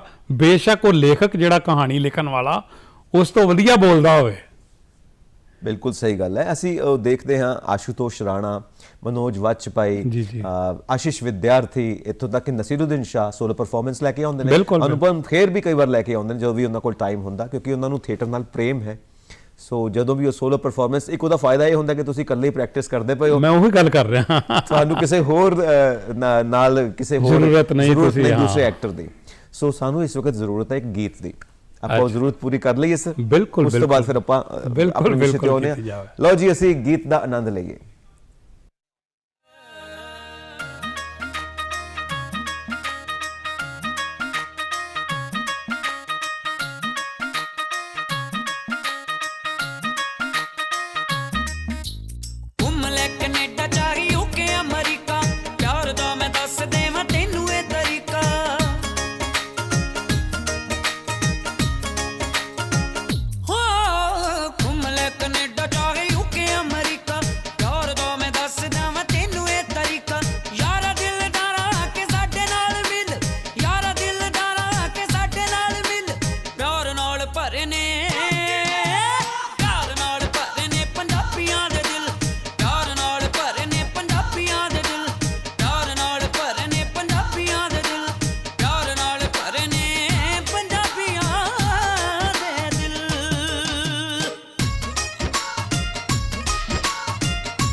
ਕਿਤੇ ਨਹੀਂ ਪੰਜਾਬ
ਭਰੇ ਨੇ ਪਿਆਰ ਨਾਲ ਭਰੇ ਨੇ ਪੰਜਾਬੀਆਂ ਦੇ ਦਿਲ ਪਿਆਰ ਨਾਲ ਭਰੇ ਨੇ ਪੰਜਾਬੀਆਂ ਦੇ ਦਿਲ ਪਿਆਰ ਨਾਲ ਭਰੇ ਨੇ ਪੰਜਾਬੀਆਂ ਦੇ ਦਿਲ ਪਿਆਰ ਨਾਲ ਭਰੇ ਨੇ ਪੰਜਾਬੀਆਂ ਦੇ ਦਿਲ। ਤੁਸੀਂ ਵੇਖ ਰਹੇ ਹੋ ਗੱਲਾਂ ਦੇ ਗੀਤ। ਅੱਜ ਅਸੀਂ ਪੰਜਾਬੀ ਰੰਗਮੰਚ ਬਾਰੇ ਗੱਲਬਾਤ ਕਰ ਰਹੇ ਹਾਂ। ਨਾਟਕਕਾਰ ਜਗਦੀਸ਼ ਸਚਦੇਵਾ ਜੀ ਸਾਡੇ ਨਾਲ ਮੌਜੂਦ ਨੇ ਸਟੂਡੀਓਜ਼ ਦੇ ਵਿੱਚ। ਜਗਦੀਸ਼ ਜੀ, ਕਿਉਂਕਿ ਹੁਣ ਪ੍ਰੋਫੈਸ਼ਨਲ ਲੈਵਲ ਦੇ ਉੱਤੇ ਸਾਰਾ ਨਾਟਕ ਹੁੰਦਾ ਹੈ ਤਾਂ Punjabi university Patiala, Punjab university Chandigarh, national school of drama new Delhi ਔਰ ਹੋਰ ਵੀ ਬੜੀਆਂ ਸੰਸਥਾਵਾਂ ਨੇ ਜਿੱਥੇ ਜਾ ਕੇ ਤੁਸੀਂ ਪ੍ਰੋਫੈਸ਼ਨਲੀ ਟ੍ਰੇਨਿੰਗ ਲੈਂਦੇ ਹੋ। ਕੋਈ ਵੀ ਥੀਏਟਰ ਆਰਟਿਸਟ ਜਾ ਕੇ ਉੱਤੇ ਐਡਮਿਸ਼ਨ ਲੈ ਕੇ ਆਪਣੀ ਟ੍ਰੇਨਿੰਗ ਪੂਰੀ ਕਰਦਾ ਔਰ ਵੱਖ ਫਿਰ ਉਸ ਤੋਂ ਬਾਅਦ ਟੀਵੀ ਸੀਰੀਅਲਸ ਦੇ ਵਿੱਚ, ਫਿਲਮਾਂ ਦੇ ਵਿੱਚ ਵੀ ਕੰਮ ਕਰਦੇ ਨੇ, ਸਟੇਜ ਵੀ ਨਾਲ ਕਰਦੇ ਨੇ। ਸੋ ਇਹ ਸੰਸਥਾਵਾਂ ਆਪਣਾ ਕੰਮ ਕਰ ਰਹੀਆਂ ਨੇ। ਅਸੀਂ ਫਿਰ ਵੀ ਕਹਿੰਦੇ ਹਾਂ ਕਿ ਪੰਜਾਬ ਦੇ ਵਿੱਚ ਮੈਚਿਓਰ ਥੀਏਟਰ ਨਹੀਂ ਆਇਆ, ਪ੍ਰੋਫੈਸ਼ਨਲ ਥੀਏਟਰ ਨਹੀਂ ਆਇਆ। ਅਸੀਂ ਨਾ ਪੰਜਾਬੀ ਥੀਏਟਰ ਵਾਲੇ ਜਿਹੜੇ ਲੋਕ ਆ, ਪ੍ਰੋਫੈਸ਼ਨਲ ਦੀ ਪਰਿਭਾਸ਼ਾ ਪਹਿਲਾਂ ਆਪਾਂ ਤੈਅ ਕਰਨੀ ਪੈਗੀ ਸਾਨੂੰ। ਜੀ ਜੀ। ਅਸੀਂ ਜੋ ਬਣਾ ਲਿਆ ਨਾ ਸੰਜੀਵ, ਕਿ ਜਿਹੜਾ ਪੈਸੇ ਲੈ ਕੇ ਥੀਏਟਰ ਕਰ ਰਿਹਾ ਹੈਗਾ ਉਹ ਪ੍ਰੋਫੈਸ਼ਨਲ ਹੈ। ਅੱਛਾ, ਇਹ ਸਮਝ ਲਿਆ ਜੀ ਕਿ ਮੈਂ ਪ੍ਰੋਫੈਸ਼ਨਲ ਕਲਾਕਾਰ ਹਾਂ ਜੀ, ਮੈਂ ਤੇ ਫੀਸ ਲੈਣਾ। ਬੰਦਾ ਪੁੱਛੇ ਬਈ ਤੂੰ ਤੇਰੇ ਕੰਮ 'ਚ ਪਰਫੈਕਸ਼ਨ ਹੈ? ਯਾ ਬਿਲਕੁਲ ਸਹੀ ਗੱਲ। ਪ੍ਰੋਫੈਸ਼ਨਲ ਤਾਂ ਹੁੰਦਾ ਜਦੋਂ ਤੁਹਾਡੇ ਕੰਮ 'ਚ ਪਰਫੈਕਸ਼ਨ ਹੋਵੇ ਤੇ ਫਿਰ ਤੁਹਾਨੂੰ ਲੋਕ ਕਹਿੰਦੇ ਨੇ ਕਿ ਯਾਰ ਇਹ ਪਰਫੈਕਸ਼ਨ ਹੈ ਦੇ ਕੰਮ 'ਚ, ਇਹ ਪ੍ਰੋਫੈਸ਼ਨਲ ਬੰਦਾ। ਇਹ ਨਹੀਂ ਕਿ ਮੈਂ ਆਪਣੇ ਮੂੰਹੋਂ ਕਹਾਂ ਕਿ ਮੈਂ ਪ੍ਰੋਫੈਸ਼ਨਲ ਹਾਂ। ਮੈਂ ਅੱਜ ਤੱਕ ਪ੍ਰੋਫੈਸ਼ਨਲ ਨਹੀਂ, ਲੇਕਿਨ ਮੈਂ ਇਹ ਦਾਅਵੇ ਨਾਲ ਕਹਿ ਸਕਦਾ ਵਾਂ ਕਿ ਤੁਸੀਂ ਕਿਸੇ ਵੀ ਥੀਏਟਰਿਸਟ, ਮੇਰੇ ਅਜੋਕੇ ਜੋ ਮੇਰਾ ਸਿਨੇਰੀਓ ਹੈ ਉਹਦੇ 'ਚ ਮੇਰਾ ਜਿਹੜਾ ਰੰਗਮੰਚ ਹੈ, ਮੇਰਾ ਜਿਹੜਾ ਨਾਟਕ ਹੈ, ਉਹ ਕਿਸੇ ਵੀ ਜਿਹੜਾ ਨਾਟਕ ਨਾਲ ਉਹਦੀ ਕਿਸੇ ਤੁਲਨਾ ਕਰੋ ਤੁਸੀਂ, ਜੀ ਜੀ, ਤੁਹਾਨੂੰ ਆਪੇ ਪਤਾ ਲੱਗ ਜਾਏਗਾ। ਸਾਡੇ ਕੰਮ 'ਚ ਪਰਫੈਕਸ਼ਨ ਹੋਣੀ ਚਾਹੀਦੀ ਹੈ, ਕੰਮ ਵਿੱਚ ਮੈਚਿਓਰਿਟੀ ਤਾਂ ਪ੍ਰੋਫੈਸ਼ਨਲ ਯਾਨੀ ਕਿ ਦੇਖੋ ਟੋਟਲ ਥੀਏਟਰ ਕਹਿ ਲੈਂਦੇ ਨੇ ਬਿਲਕੁਲ ਜੀ ਲੋਕ ਕਿ ਮੈਂ ਜੀ ਟੋਟਲ ਥੀਏਟਰ ਕਰ ਰਹਾ। ਅਕਸਰ ਤੁਸੀਂ ਸੁਣਿਆ ਹੋਣਾ। ਬਿਲਕੁਲ। ਲੇਕਿਨ ਕਿਵੇਂ ਆ ਟੋਟਲ ਥੀਏਟਰ ਕਿਵੇਂ ਵੇ ਜਦੋਂ ਇੱਕ 80 ਸਾਲ ਦੇ ਕਿਰਦਾਰ ਨੂੰ ਨਿਭਾ ਰਿਹਾ 20 ਸਾਲ ਦਾ ਬੱਚਾ ਦਾੜੀ ਜੀ ਲਾ ਕੇ।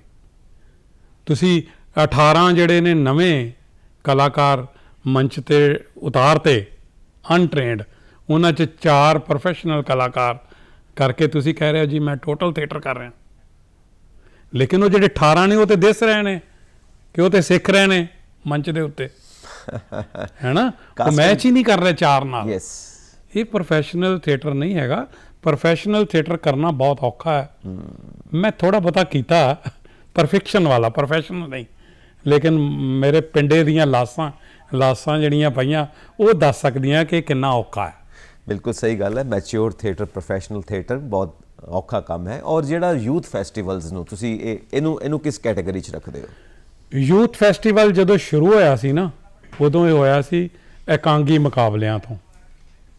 ਇਕਾਂਗੀ ਮੁਕਾਬਲੇ ਤੇ ਇਕਾਂਗੀ ਮੁਕਾਬਲੇ ਜਿਹੜੇ ਅੱਗੇ ਵੱਧਦੇ ਹੁਣ ਜੋ ਕੁਝ ਸਾਲਾਂ ਤੋਂ ਜਿਹੜਾ ਯੂਥ ਫੈਸਟੀਵਲ ਦੇ ਵਿੱਚ ਥੀਏਟਰ ਹੋ ਰਿਹਾ ਨਾ, ਉਹ ਨਾਟਕ ਹੋ ਰਿਹਾ, ਉਹਨੂੰ ਮੈਂ ਨਿੱਕਾ ਨਾਟਕ ਕਹਿਣਾ। ਜੀ ਜੀ ਜੀ। ਉਹ ਹਰਗਿਜ਼ ਨਹੀਂ, ਉਹ ਸਦੀਆਂ ਦੇ ਜਿਹੜੇ ਦ੍ਰਿਸ਼ ਨੇ ਉਹਨੂੰ ਇੱਕ 28 ਮਿੰਟ ਦੇ ਵਿੱਚ ਸਮੇਟ ਦਿੰਦਾ ਔਰ ਉਹਦੇ 'ਚ ਗਿਮਿਕਸ, ਉਹ ਐਕਚੁਅਲੀ ਕਈ ਵਾਰ ਮੈਨੂੰ ਉਹਦੇ 'ਚ ਟੋਟਲ ਥੀਏਟਰ ਨਜ਼ਰ ਆਉਂਦਾ। ਜੀ ਜੀ ਜੀ, ਕਿ ਬੱਚੇ ਕਰ ਰਹੇ ਨੇ ਹੈਂ।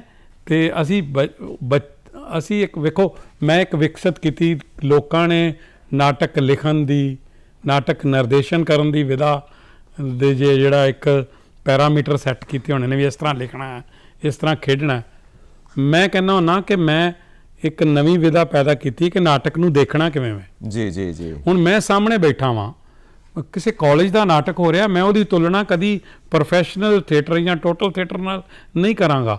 ਮੈਂ ਉਹਨਾਂ ਦੀ ਉਮਰ ਦਾ ਹਾਨ ਦਾ ਬਣ ਕੇ ਉਹਨੂੰ ਦੇਖਾਂਗਾ ਤੇ ਉਹਨਾਂ ਨੂੰ ਉਹਨਾਂ ਦੇ ਫਰੇਮ 'ਚ ਹੀ ਨੰਬਰ ਦਿਆਂਗਾ। ਬਹੁਤ ਖੂਬ ਜੀ। ਇਹ ਜਿਹੜੀ ਹੈ ਨਾ ਇੱਕ ਨਾਟਕ ਦੇਖਣ ਦਾ ਜਿਹੜਾ ਨਜ਼ਰੀਆ ਸਾਡਾ, ਜਿਹੜੇ ਕਿ ਅਸੀਂ ਮਾੜੇ ਮੋਟੇ ਜਿਹੜੇ ਸਟੈਬਲਿਸ਼ ਹੋ ਚੁੱਕੇ ਹਾਂ, ਉਹਨਾਂ ਦਾ ਇਹ ਹੋਣਾ ਚਾਹੀਦਾ। ਅਸੀਂ ਕਹਿ ਦਿੰਦੇ ਹਾਂ ਯਾਰ ਕੁਛ ਨਹੀਂ ਹੈਗਾ, ਨਹੀਂ, ਸਾਨੂੰ ਉਹਨਾਂ ਦੇ ਹਾਨ ਦਾ ਬਣ ਕੇ ਕਿ ਜਦੋਂ ਅਸੀਂ ਉਹਨਾਂ ਦੀ ਉਮਰ ਦੇ ਸਾਂ, ਇਹਨਾਂ ਤੋਂ ਕਿੰਨੇ ਪਿੱਛੇ ਸਾਂ, ਇਸ ਨਜ਼ਰੀਏ ਨਾਲ ਦੇਖਣਾ। ਹਰ ਫਰੇਮ ਤੈਅ ਕਰਨਾ ਪਏਗਾ। ਯੂਥ ਫੈਸਟੀਵਲ ਜਿਹੜਾ ਉਹਦਾ ਬਹੁਤ ਵੱਡਾ ਯੋਗਦਾਨ ਹੈ। ਅਜੋਕੇ ਪੰਜਾਬੀ ਰੰਗਮੰਚ ਸਿਨੈਰੀਓ 'ਚ ਉਹਦਾ ਬਹੁਤ ਵੱਡਾ ਯੋਗਦਾਨ ਹੈ। ਉਹ ਯੂਥ ਫੈਸਟੀਵਲਾਂ ਲਈ ਬੇਸ਼ੁਮਾਰ ਕਲਾਕਾਰ ਜਿਹੜੇ ਰੰਗਮੰਚ ਲਈ, ਟੈਲੀਵਿਜ਼ਨ ਲਈ ਔਰ ਫਿਲਮ ਲਈ ਪੈਦਾ ਕੀਤੇ ਜਾ ਰਹੇ ਹਰ ਸਾਲ। ਜਗਦੀਸ਼ ਜੀ, ਇੱਕ ਕਹਿੰਦੇ ਨੇ ਨਾ, ਦਿਲ ਨੂੰ ਦਿਲ ਦੀ ਰਾਹ ਹੁੰਦੀ ਆ, ਤੇ ਮੈਨੂੰ ਮੇਰੇ ਦਰਸ਼ਕਾਂ ਦਾ ਹੀ ਇੱਕ ਗੱਲ ਨਾ ਮੇਰੇ ਦਿਲ ਨੂੰ ਸੁਣਾਈ ਦਿੰਦੀ ਪਈ, ਮੈਂ ਸੁਣਦਾ ਪਿਆ ਅੰਦਰ ਦੀ ਆਵਾਜ਼। ਅੱਛਾ। ਉਹ ਕਹਿੰਦੇ ਨੇ ਤੁਹਾਡੇ ਕੋਲੋਂ ਕੋਈ ਡਾਇਲੌਗ ਸੁਣਿਆ ਜਾਵੇ। ਉਹ ਤੁਹਾਡਾ ਭਲਾ ਹੋ ਜਾਏ। ਸਭ ਦਾ ਹੀ ਭਲਾ ਹੋਵੇ, ਕਰੋ ਫਿਰ ਭਲਾ ਸਾਰਿਆਂ ਦਾ। ਕੋਈ ਵੀ ਤੁਸੀਂ ਆਪਣੇ ਨਾਟਕ 'ਚ ਮੈਂ ਕਰੋ। ਆਪਣੇ ਨਾਟਕ ਦਾ ਦੇਖੋ, ਮੇਰੇ ਨਾਟਕ ਨੇ ਨਾ ਜਿਹੜੇ, ਉਹ ਢੋਲੀਆਂ ਤੇ ਗੁੱਜਰਾਂ ਤੇ ਪਹਿਲਵਾਨਾਂ ਤੇ ਹੈ, ਤੇ ਉਹ ਇਸ ਤਰ੍ਹਾਂ ਹੈ ਕਿ ਜਿਵੇਂ ਮੈਂ ਹੁਣ ਕਿਹੜਾ ਨਾਟਕ, ਮੈਨੂੰ ਸਾਰੇ ਹੀ ਅਜ਼ੀਜ਼ ਨੇ, ਲੇਕਿਨ ਕੁੱਤਰ ਕੇ ਰੱਖ ਦੇ ਸਾਮੀ ਕੁੱਤਰ ਕੇ तीकू, मैंने डेरे कन्नी आँख उठाए, डेरे समेत फूका सा उसको, ऐसा भी इशक करे वै तेरे नाल, मैं डेरे समेत फूका सा, एक खेखण तेंडे मैंडे कन्नी कोना चलसन सावी बीवी, दस दिवस टुच्चे नूं। ਆਹਾ। ਮੇਰੇ ਉਸਤਾਦ ਜੀ, ਹੁਣ ਸਾਡਾ ਕੀ ਬਣੇਗਾ? ਸਮਝ ਲਓ ਪੁੱਤਰੋ, ਕੈਦ ਕੀ ਤਾਰਾ ਚੜਨ ਤੋਂ ਪਹਿਲਾਂ ਹੀ ਡੁੱਬ ਗਿਆ। ਆਏ ਹਾਏ ਹਾਏ ਹਾਏ। ਸਾਡੇ ਹੁਨਰਾਂ ਨੂੰ ਸੰਨ ਲੱਗ ਗਈ ਹੈ ਬੱਚਿਓ, ਸਾਡੇ ਹੁਨਰਾਂ ਨੂੰ ਸੰਨ ਲੱਗ ਗਈ ਹੈ।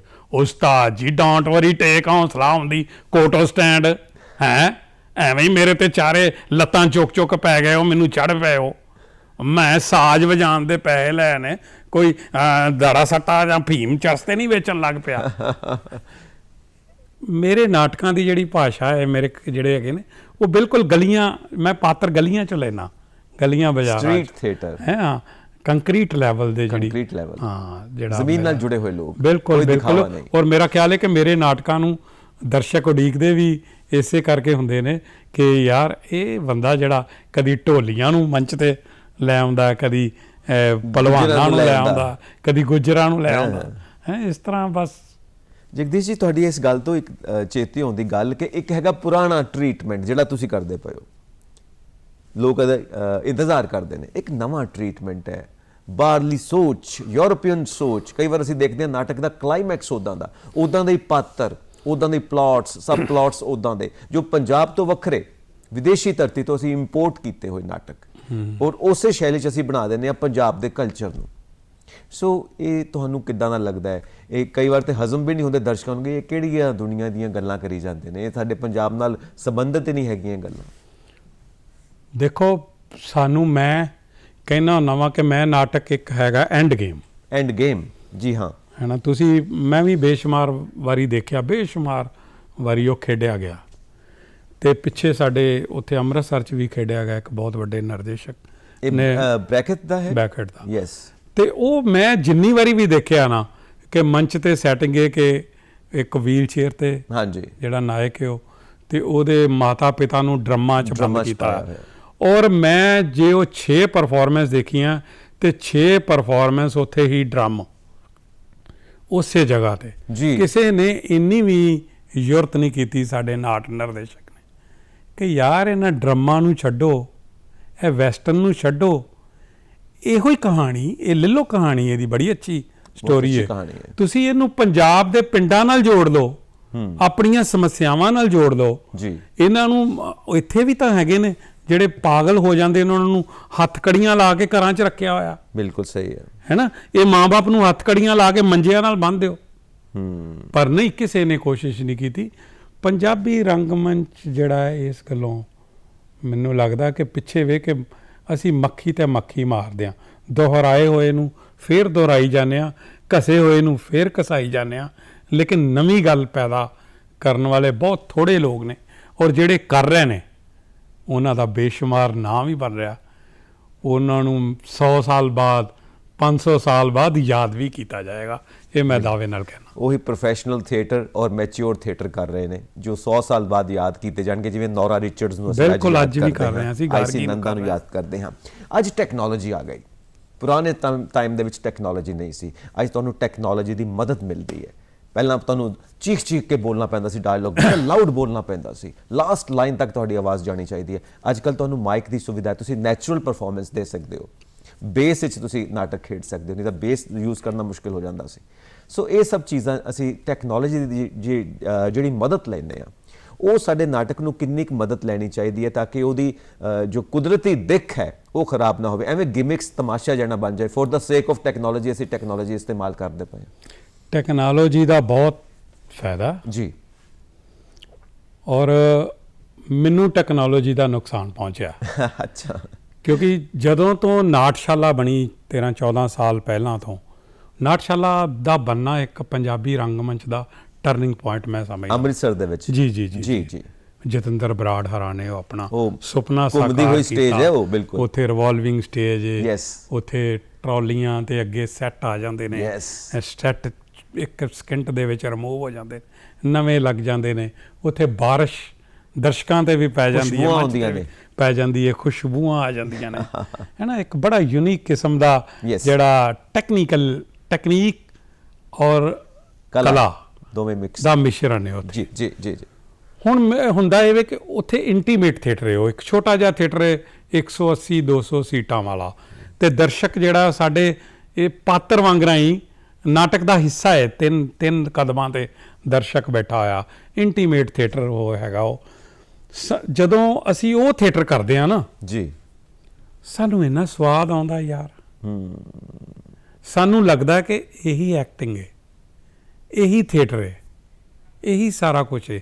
ਦਰਸ਼ਕ ਵੀ ਇਸ ਤਰ੍ਹਾਂ ਭਿੱਜ ਜਾਂਦਾ ਕਿ ਉਹਦੇ ਅਥਰੂ ਸਾਨੂੰ ਦਿਖਾਈ ਦੇ ਰਹੇ ਹੁੰਦੇ ਨੇ, ਸਾਡੇ ਪਰਵੱਟੇ ਹਿਲਦੇ ਉਹਨੂੰ ਦਿਖਾਈ ਦੇ ਰਹੇ ਹੁੰਦੇ ਨੇ। ਇੱਕ ਸੰਚਾਰ ਪੈਦਾ ਹੋ ਜਾਂਦਾ, ਜ਼ਖਮ ਤੋਂ ਜ਼ਖਮ ਤੱਕ ਇੱਕ ਸਫ਼ਰ ਤੈਅ ਹੋਣਾ ਸ਼ੁਰੂ ਹੋ ਜਾਂਦਾ, ਇੱਕ ਚੇਨ ਬਣ ਜਾਂਦੀ ਹੈ, ਬੜਾ ਸਵਾਦ ਆਉਂਦਾ। ਪਰ ਜਦੋਂ ਸਾਨੂੰ ਸੱਦਾ ਆਉਂਦਾ ਕਿ ਇਹ ਨਾਟਕ ਬਾਹਰ ਕਰ ਦਿਓ। ਹੁਣ ਮੈਂ ਪਿੱਛੇ ਨਾਟਕ ਕੀਤਾ ਜਿਹੜਾ ਆਖਰੀ ਮੇਰਾ ਨਾਟਕ 4-5 ਸਾਲ ਪਹਿਲਾਂ ਸੀ, ਸ਼ੂਗਰ ਫ੍ਰੀ, ਇੱਕ ਬਹੁਤ ਵੱਡਾ ਨਾਟਕ ਹੈ। ਸ਼ੂਗਰ ਫ੍ਰੀ, ਹਾਂ, ਬਜ਼ੁਰਗਾਂ ਦੀਆਂ ਸਮੱਸਿਆਵਾਂ ਦੇ ਉੱਤੇ ਨਾਟਸ਼ਾਲਾ 'ਚ ਉਹਦੇ ਅਸੀਂ ਪ੍ਰੀਮੀਅਰ ਸ਼ੋਅ ਜਿਹੜੇ ਹੋਏ ਤੇ ਬਹੁਤ ਸਾਰੇ ਸੱਦੇ ਆਏ। ਜੀ ਜੀ। ਪਰ ਮੈਂ ਹੈਰਾਨ ਪਰੇਸ਼ਾਨ, ਉੱਥੋਂ ਪੈਸੇ ਵੀ ਮਿਲਣੇ ਸਨ, ਪਰ ਮੈਨੂੰ ਨਾ ਕਰਨੀ ਪਈ। ਹੁਣ ਮੈਂ ਰੈੱਡ ਕਰਾਸ ਭਵਨ 'ਚ ਤੁਹਾਡੇ ਇੱਥੇ ਨਾਟਕ ਨਹੀਂ ਕਰ ਸਕਦਾ, ਕਿਉਂਕਿ ਉਹ ਟੈਕਨੀਕਸ ਜਿਹੜੀਆਂ ਉੱਥੇ ਮੈਂ ਵਰਤੀਆਂ ਨੇ ਇੱਥੇ ਉਪਲਬਧ ਨਹੀਂ, ਫੈਸਿਲਿਟੀ ਨਹੀਂ ਹੈ। ਹਾਂ, ਮੈਂ ਉਹਨਾਂ ਨੂੰ ਕਿਹਾ ਯਾਰ ਮੈਂ ਪਹਿਲਾਂ ਆ ਕੇ ਬੰਦਾ ਭੇਜਾਂਗਾ, ਉਹ ਦੇਖ ਕੇ ਜਾਏਗਾ ਵੀ ਉੱਥੇ ਨਾਟਕ ਮੇਰਾ ਇਹ ਖੇਡਿਆ ਜਾ ਸਕਦਾ ਕਿ ਨਹੀਂ।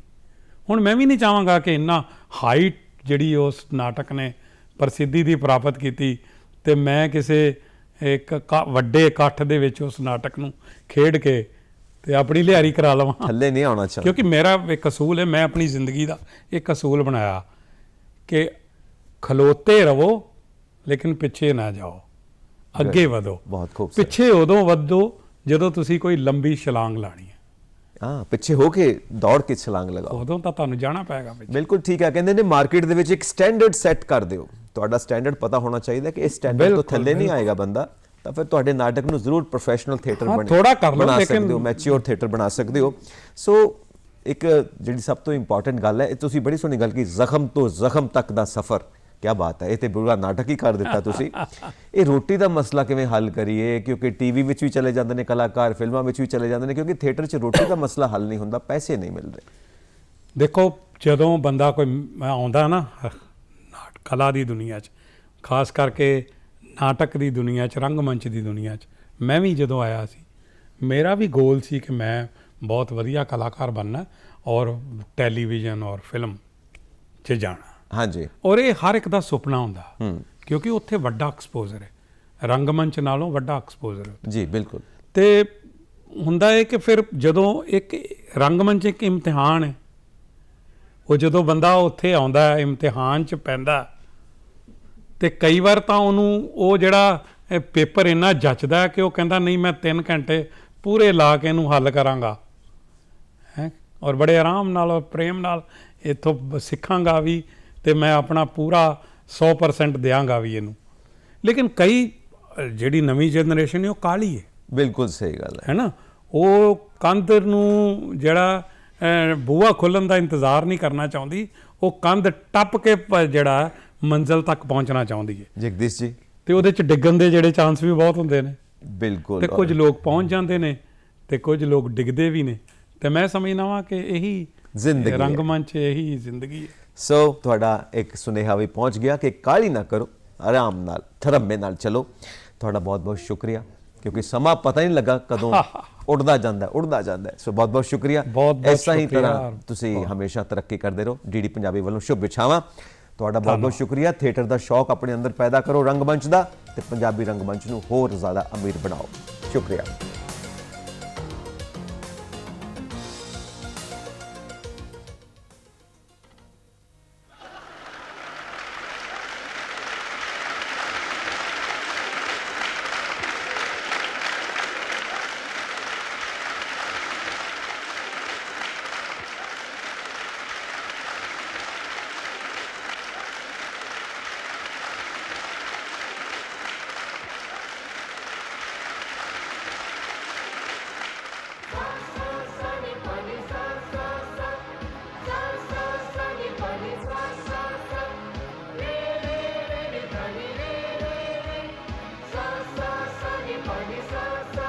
ਅਸੀਂ ਜਾਣਦੇ ਹਾਂ ਤੁਹਾਡੀਆਂ ਅੱਖਾਂ ਵਿੱਚ ਅਥਰੂ, ਦਿਲ ਵਿੱਚ ਦਰਦ ਤੇ ਸੀਨੇ ਵਿੱਚ ਹੌਕੇ ਨੇ। ਦੋਸਤੋ, ਜੇ ਤੁਸੀਂ ਆਪਣੇ ਕੁਝ ਪਲ ਸੰਗੀਤ ਦੀਆਂ ਸੁਰਾਂ ਤੇ ਤਾਲਾਂ ਵਿੱਚ ਰੰਗ ਲਾਓਗੇ, ਤੁਹਾਡੀਆਂ ਉਦਾਸੀਆਂ, ਮਾਯੂਸੀਆਂ ਤੇ ਉਬਾਸੀਆਂ ਯਕੀਨਨ ਦੂਰ ਹੋ ਜਾਣਗੀਆਂ। ਤੁਹਾਨੂੰ ਸਭ ਨੂੰ ਖੁਸ਼ੀਆਂ ਖੇੜੇ ਮੁਬਾਰਕ।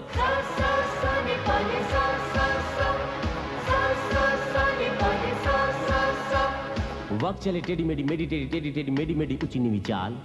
ਕਦੇ ਦੁੱਖ, ਕਦੇ ਸੁੱਖ, ਕਦੇ ਧੁੱਪ, ਕਦੇ ਛਾਂ, ਹਰ ਪਲ ਇੱਕੋ ਗੱਲ। ਲਾਰਾ ਲੱਪਾ ਲਾਰਾ ਲੱਪਾ ਲਾਰਾ, ਲਾਰਾ ਲੱਪਾ ਲਾਰਾ ਲੱਪਾ ਲਾਰਾ ਲੱਪਾ ਲਾਰਾ, ਲਾਰਾ ਲੱਪਾ ਲਾਰਾ ਲੱਪਾ ਲਾਰਾ, ਲਾਰਾ ਲੱਪਾ ਲਾਰਾ ਲੱਪਾ ਲਾਰਾ ਲੱਪਾ ਲਾਰਾ, ਲਾਰਾ ਲੱਪਾ ਲਾਰਾ ਲੱਪਾ ਲਾਰਾ, ਲਾਰਾ ਲੱਪਾ ਲਾਰਾ ਲੱਪਾ ਲਾਰਾ ਲੱਪਾ ਲਾਰਾ। ਸਾਰੇ ਜਣੇ ਉੱਠੋ ਜ਼ਰਾ ਚੋਟੀਆਂ ਬਣਾ ਲਈਏ, ਇੱਕ ਦੂਜੇ ਨਾਲ ਅੱਜ ਖੁਸ਼ੀਆਂ ਵਟਾ ਲਈਏ। ਇੱਕ ਮੈਨੂੰ ਖੇਡ ਚੇਤੇ ਆਈ, ਭੱਜ ਭੱਜ ਕੁੱਕੜਾ ਪਾ ਦੌੜ ਬਿੱਲੀ ਆਈ। ਇੱਕ ਮੈਨੂੰ ਖੇਡ ਚੇਤੇ ਆਈ, ਭੱਜ ਭੱਜ ਕੁੱਕੜਾ ਪਾ ਦੌੜ ਬਿੱਲੀ ਆਈ।